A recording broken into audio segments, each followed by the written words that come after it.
This is our group's presentation on magnetic induction and how magnetic fields are able to harness invisible energy to create a more wireless world in the future. So first you have to ask the question, what is magnetic induction? So basically the simple terms definition is that magnetic induction is the ability of a field to create a current through a conductor inside a conductor. And basically the way this was found out was we already know that current in a wire can create a magnetic field. And Michael Faraday, basically another scientist, basically wondered if the inverse was possible and that if a magnetic field could actually induce a current through a wire. And so that's basically the main idea. And we can see that here in this diagram where we have the kind of the energy output here in the battery, and then we have this two coils here, which is going to be act as a wire, and then this is going to create a magnetic field inside, and it's going to transfer the voltage here from one coil to the other, and this is going to be depicted on this right here. And so basically the main fundamental basis of this is that the change of the magnetic field and the change in magnetic flux is going to lead to a induced EMF, and EMF is basically just a voltage. So as we just said, the flux is kind of the most important part, and the flux is going to be basically the product of the strength of the magnetic field times the surface area of the conductor, which is going to be perpendicular to the field as kind of the best positioning.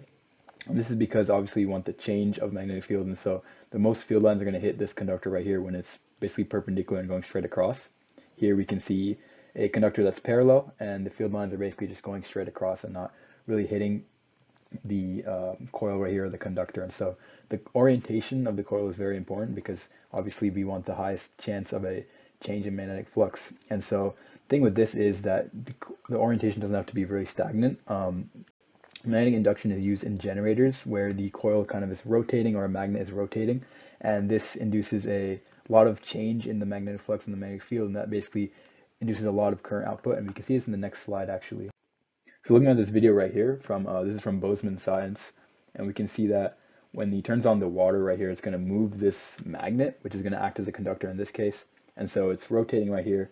And as we see the rotation, we can see right here how the voltage is kind of changing. And we can see here the magnetic field lines basically. And so since the magnet is moving across, the field lines are changing. And this is leading to a change in the flux, and the voltage is kind of increasing and decreasing due to this.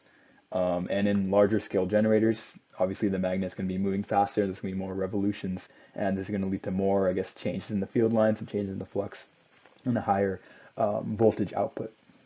So basically from that we can understand that the fundamental idea here is that the change in magnetic flux is going to create the EMF.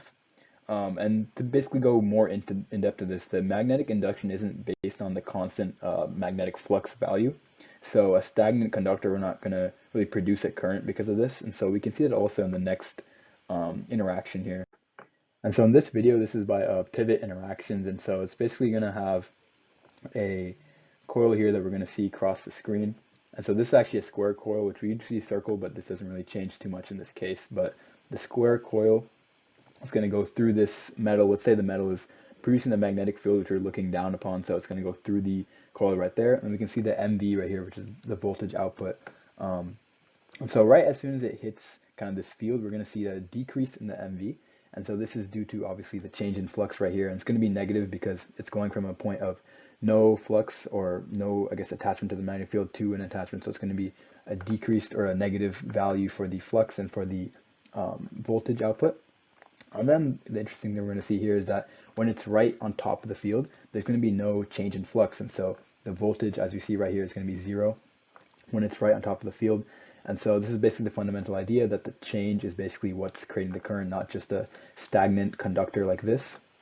And so as it hits out and changing out from leaving the field, we're going to see a change in flux again. This one time it's going to be positive, and so there's a positive creation of voltage here. So now that we understand that, we also have to look at distance, which is also equally important. We see this in other pivot interactions experiment here. And so the student has two charged balls right here. And we can see also an energy output on the bottom right there. And so that's the EMF. And so we can see as this student brings one ball closer to the other one, that the EMF is going to increase. So there's more force being outputted as they get closer together. And so this is basically the idea that when the distance is decreased, the EMF is going to increase. And so that's important for, I guess, magnetic induction, just because as the fields or the two coils get closer, there's going to be more field interactions with the magnetic fields. And so naturally the EMF is going to increase. And so this is important for kind of the real world applications as well, which we're going to talk about later on. But especially with things like wireless charging, you're going to need a really close distance between the two coils to actually induce a strong current. So now that we kind of understand the concepts, we can see this also in the equations. So the fundamental equations basically is Faraday's and Lenz's law. And so Faraday's law is a little bit more simple, and this is basically the change in the magnetic flux and then the change in time, because obviously it's going to be over a time where the EMF, which is right here, is going to be produced. And so this tells us Faraday's law tells us the magnitude of the EMF, which is usually going to be in voltage. So I guess how big it is and the positive or negative of it. And so Lenz's law right here on the right hand side is going to actually tell us a little bit more, which is going to tell us the direction of the current, which is the EMF right here. And we know that just because of Lenz's law that the direction of the current is going to oppose the direction of the magnetic flux and how that was changed. And so another variable here is also going to be the number of turns in the coil. So this is going to be N here. And so just basically looking at it, we know that more turns is going to equal to more EMF. So more turns in the coil. And then obviously we have the same variables here in change in magnetic flux and change in time here. And along with that equation, so we've looked at right-hand's rule in the past for current in a basically not a coil system, but now that we're talking about magnetic induction, we can look at this image here, which shows us the basically thumbs up rule, which is showing us that the electric current, how that's going to be emitted when the field is going kind of around this loop right here. And we can use these equations right here with this constant to find out what the field is if we need it, or reverse engineering, we can find the current or the resistance here as well. So understanding the concepts and the basic equations are going to help us to understand the real life applications of magnetic induction and how it's being used today in the modern world. So 3 ways that we can see magnetic induction right now is first in MRI scans. And so MRI scans use magnetic induction through applying a strong magnetic field to align with the hydrogen atoms inside your body, and then using radio waves to disturb this alignment. And so when the radio waves are turned on and off, the atoms are going to return to their original alignment, which basically induces an electrical current in the coil, which can be translated into an image where you can see kind of the insides of your body, which is obviously what the MRI is for. And so other than that, you can see tap to pay, which is a lot of people use, which is basically an RFID, which is radio frequency identification technology.